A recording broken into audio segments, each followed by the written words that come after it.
Okay, just gotta finish this bit and upload 2 steps. Click, okay. There we have it. My first year at uni is finished. All my coursework is done, all my practical stuff is done. Just really hope I pass. All that's left now is one thing. It's summertime!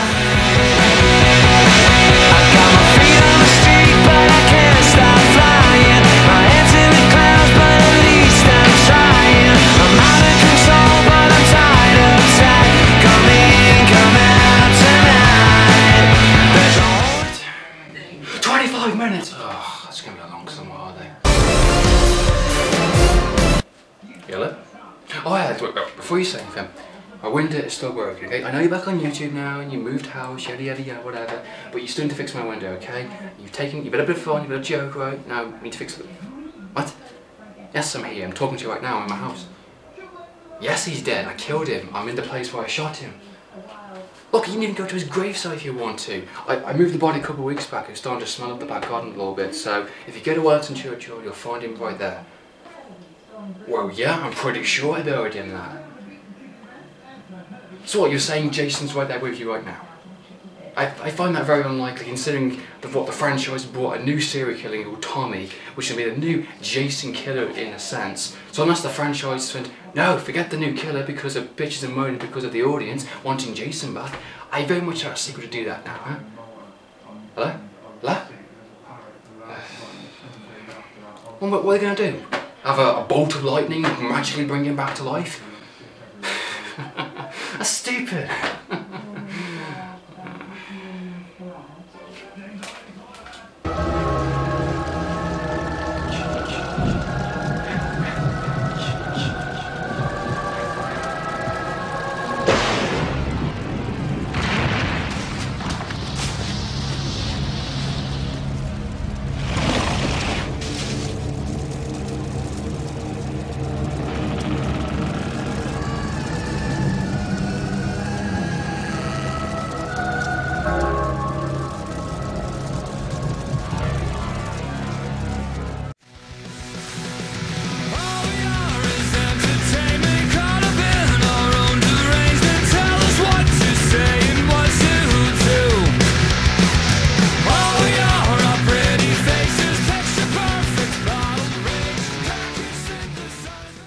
How's your video audio and welcome to the Friday 13 franchise reviews. Let's continue with part 6, Jason Lives. Why did you black out the sun?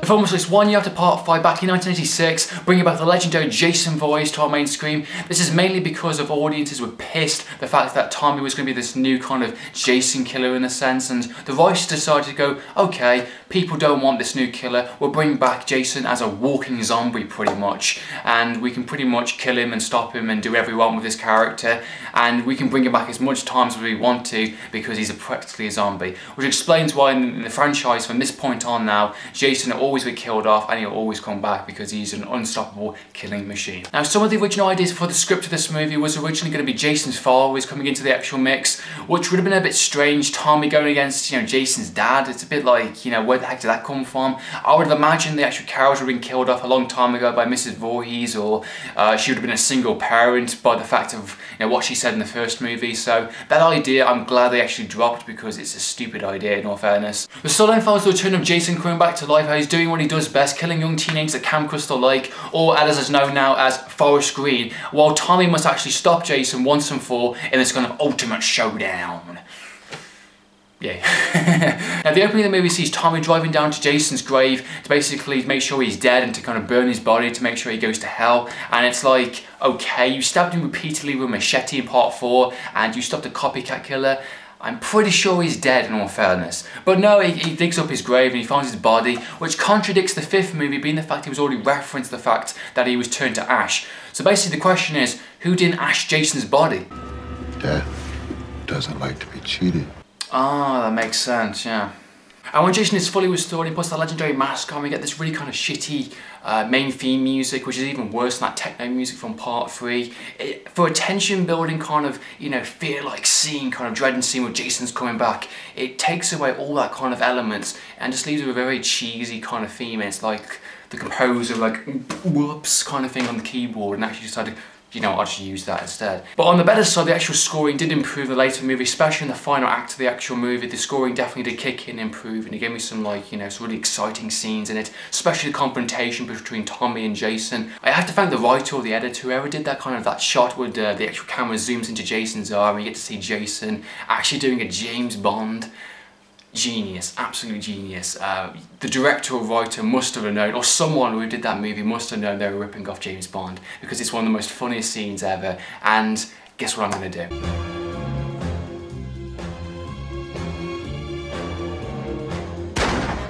Sorry, had to be done. The storyline, I have to say, is pretty straightforward for a Friday the 13th movie. Jason comes back to life and he's basically doing what he does best. It's just killing anybody that he sees, and you know, any teenagers, any kind of, you know, police enforcement. But except this time it's a lot more meaner, because the fact he's a walking zombie this time around, the actual people can be a bit more aggressive to him. They can actually shoot him, use the guns more. They can actually stab him. They can actually punch him, whatever. I like to say how fucking impenetrable is that mask of his. There's times where he basically, there's a scene where a guy beats him to death with a rock on his face, and that mask never breaks once.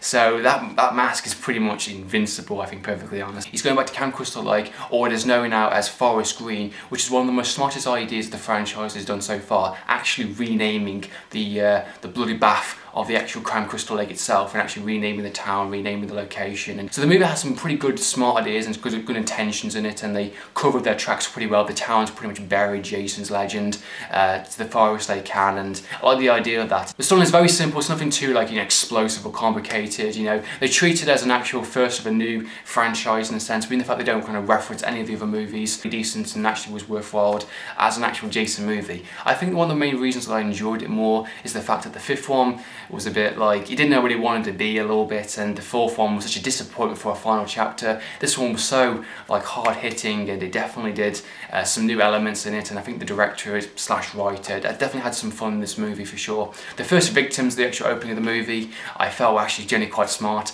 The main female character, she's driving along, she sees Jason with a bloody spear and his mask on, and the line she delivers is absolute genius. He says, "I've seen enough horror movies to know that when a guy wearing a mask is a bad thing," basically, something along those lines. And she instantly pulls up and is like, "Get the heck out of here." Genius line. You know, that kind of character right there, that kind of smart characters for a 1986 movie, you know, they don't exist back in these type of movies. I really hope that woman survives. Oh, never mind. Oh well, I have the Scream trilogy anyway. Jason's character in this movie is definitely a lot more forward, it's definitely more menacing, being the fact he's kind of superhuman. He's pretty much invincible in this movie. You know, he gets shot at, he gets stabbed, he gets beaten the shit into, and he gets coming back every time. I think he's definitely not shy anymore. Being the fact in the previous movies, with Jason movies, he was definitely in the shadows more, and he was definitely behind the scenes, and it was about the atmosphere and the creepiness of it. When you see Jason, he is there in daylight and night, and he cannot be stopped in a sense. You can definitely tell that the director slash writer had some fun with the kills in this movie. The actual kills, some were a bit mixed up. I think some were definitely well done. Some were very different kills I've seen before, especially when the one character gets basically a face slammed into the actual steel door in a sense. That's pretty awesome. There's definitely some worthwhile kill scenes. Others are off screen, some were kind of obviously edited kills, you know, so, you know, it doesn't feel as violent as it is. There's definitely some violent scenes in it. There's definitely some kind of comedy-like kills, especially with the tree scene and the machete they managed to slice off 3 heads. You know, it's a bit out there in all fairness. Some of the kills are worthwhile, other kills are just a bit like, okay, I've seen before. You can definitely tell the movie's been edited in some places, but not as bad as the 5th movie. Oof, no. Now the characters in this movie were very forgettable. Some I didn't really not care about, some I didn't know about them well enough. I think the writing was a bit focused on very specific characters, especially between Jason, Tommy and the sheriff and her daughter. Those are the characters that kind of mainly shine in this movie. I felt Tommy's character was good to some degree, in a sense, being the fact that he's, you know, trying to stop Jason once and for all, in a sense, the idea of, you know, basically facing your demons.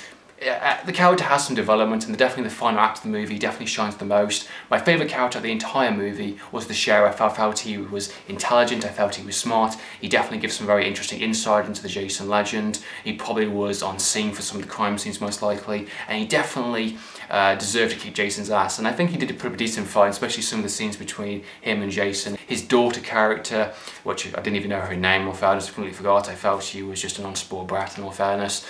She's willing to ride off of a guy that could be a potential killer, even though we know that. Well, she doesn't know that, so it's a bit like, yeah, you deserve to get killed off. So overall, Friday the 13th Jason Lives, and actually it's a pretty decent, worthwhile movie to watch. It's definitely not the best movie out of the entire franchise, but it's definitely better than Part 4 and Part 5 for sure. It definitely offers some worthwhile death scenes, some edited, some, you know, a bit off-screen kills were a bit lame. But Jason's character is definitely menacing, he's definitely badass, he's definitely using that kind of, you know, zombie-like immortality, mortal state of his, which is pretty awesome. There's definitely some well-done shotgun action in this movie, some definitely interesting character development. The sheriff's character is definitely badass. Tommy's character definitely improved from the 5th movie for sure. I felt he had a bit more clearer mind, clearer direction in this movie, the writing. And there's some definitely worthwhile scenes and good references to other movies, and some smart characters, so it's worth watching out for sure. Better than Part 5 and a little better than Part 4 in all fairness. So that's been my view for Friday the 13th Part 6, Jason Lives. I hope you enjoyed watching this review. Have you seen the movie? What do you think? Do you think it was good? Do you think it was the worst one of the franchise?